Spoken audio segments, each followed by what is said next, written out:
Hi, my name is Awilda Jimenez. I'm a virtual content specialist teacher from PS 386 in the Bronx. I've created this student-facing video in partnership with Maria Friedland from the Division of Multilingual Learners. Our goal is to create content for our multilingual learners and English language learners. The content that I'm focusing on for the student-facing video is the Grade 4 Unit 3 Day 14 lesson titled The Boston Massacre.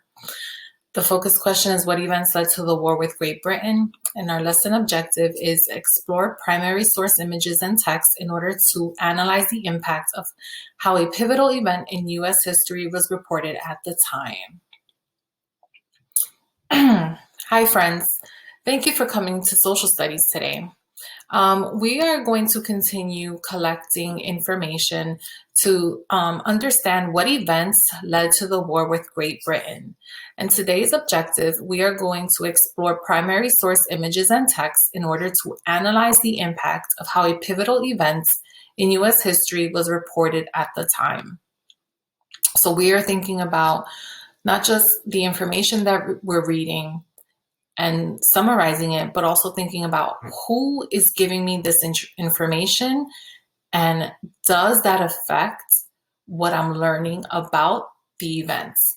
And the event that we're talking about is the Boston Massacre, right? So let's just review some words that we are familiar with. Primary source, right, contains specific and personal details, feelings, and dialogue. Examples are diaries, letters, speeches, photographs, audio recordings, videos of the event, autobiographies. Secondary source states a summary of events, some facts and details from someone who was not there but may have studied the event or heard about the event from someone else.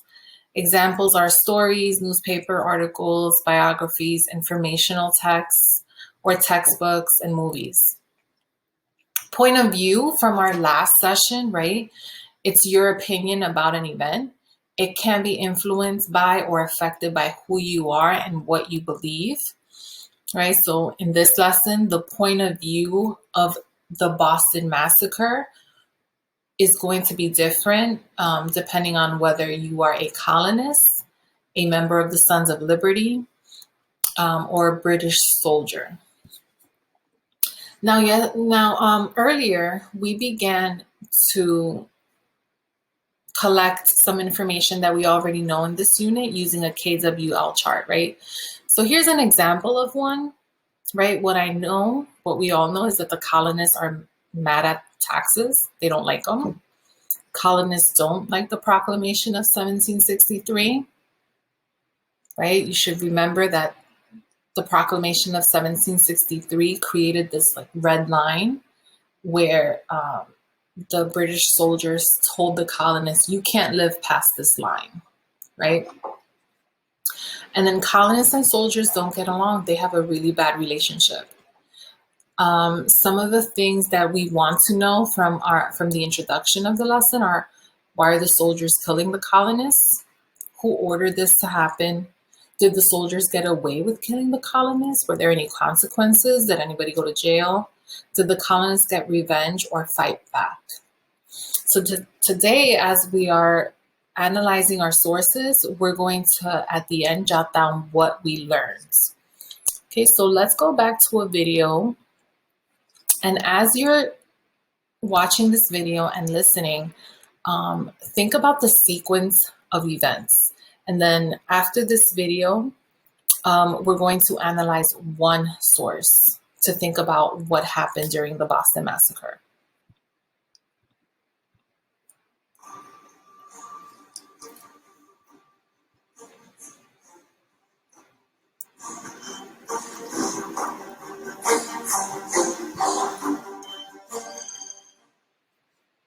In 1763, Great Britain defeated the French and their Native American allies in the French and Indian War.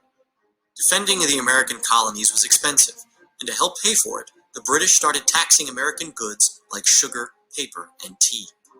Colonists were frustrated. They couldn't even vote in Parliament, and American patriots protested through petitions, boycotts, and violence. Massachusetts was especially vocal in its dissent. The arrival of British redcoats to keep order in Boston convinced many patriots that oppression was coming. One evening, an argument between a small redcoat contingent and local patriots escalated into a scuffle. Soon, an angry crowd had gathered. "Lobster scoundrels! No one wants you here! Go back to England! Dirty dogs put rocks in the snowballs!" Amidst the melee, someone yelled fire. No one knew whom. "Can't see.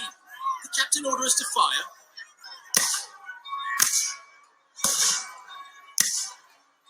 "Don't fire! Stop your firing!"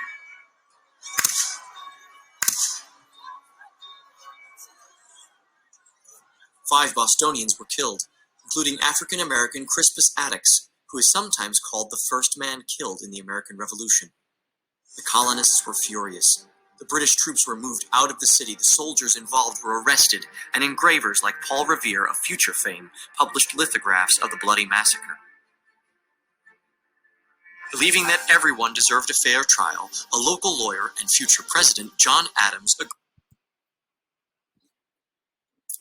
Okay, so just take a second to think about all of the events that occurred during the Boston Massacre, right? You should have paid attention to the soldiers and the colonists, what people were saying, the sounds, right? There was some violence. Somebody was throwing snow. Someone said, "Oh, there's rocks in the snow." Right? Somebody yelled fire. And some people got killed, right?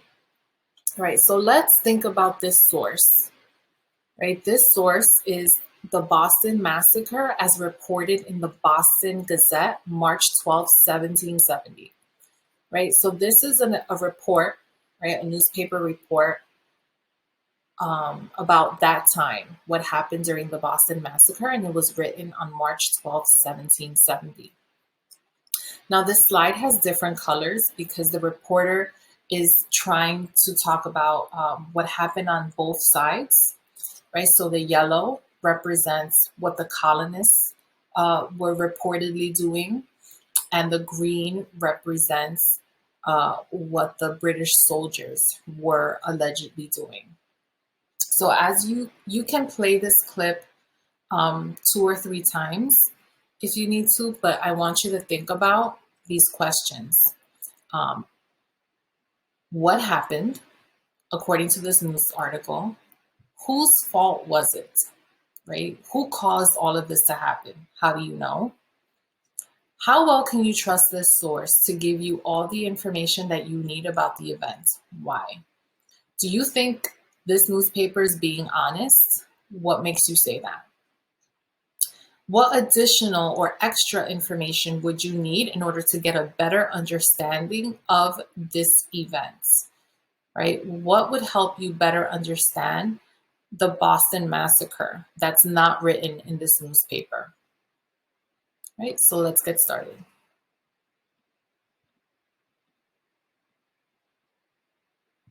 "30 or 40 colonists, mostly lads, young men, gathered in King Street. The British Captain Preston, with a party of men with charged bayonets, came from the main guard to the commissioner's house, the soldiers pushing their bayonets, crying, 'Make way!' They took place by the custom house and, continuing to push to drive the people off, pricked some in several places with their bayonets, on which the young men were very angry, and, it is said, threw snowballs. On this, the captain commanded them to fire, and more snowballs coming. He again said, 'Damn you, fire, be the consequence what it will.'" Okay, here's one more. So before I play this, you should be thinking about what's happening. Right? Remember, the yellow represents the information about the colonists, and the green represents information about the British soldiers. Let's go to the next one. One soldier then fired, and a townsman with a cudgel, a stick used as a weapon, struck him over the hands with such force that he dropped his firelock and, rushing forward, aimed a blow at the captain's head, which grazed his hat and fell pretty heavy upon his arm. However, the soldiers continued the fire successively till 7 or 8, or, as some say, 11 guns were discharged. By this fatal maneuver, deadly move, 3 men were laid dead on the spot, and 2 more struggling for life. But what showed a degree of cruelty unknown to British troops was an attempt to fire upon or push with their bayonets the persons who tried to remove the slain and wounded. All right, friends, if you want to listen to this to both sides 1 or 2 more times, you can do that. Go ahead and you can fill this out in your organizer, or you already have the link. Once you fill it out in your organizer on the Google slide, you can come on to our class Padlet, and this is your source. You guys have source number 1. You can add a comment, paste the answers to these questions on here.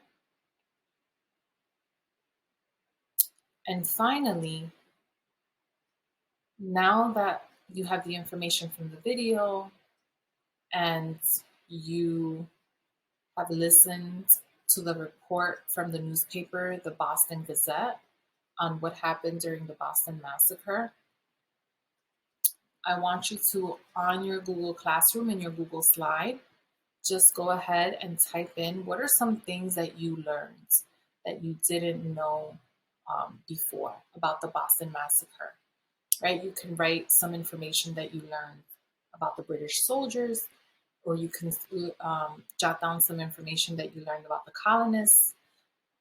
Just type 3 to 5 things that you learned. And if you happen to think of extra questions, you can add them onto the What I Want to Know column of your KWL chart. Okay, friends, thank you so much for coming to Social Studies. Have a great day.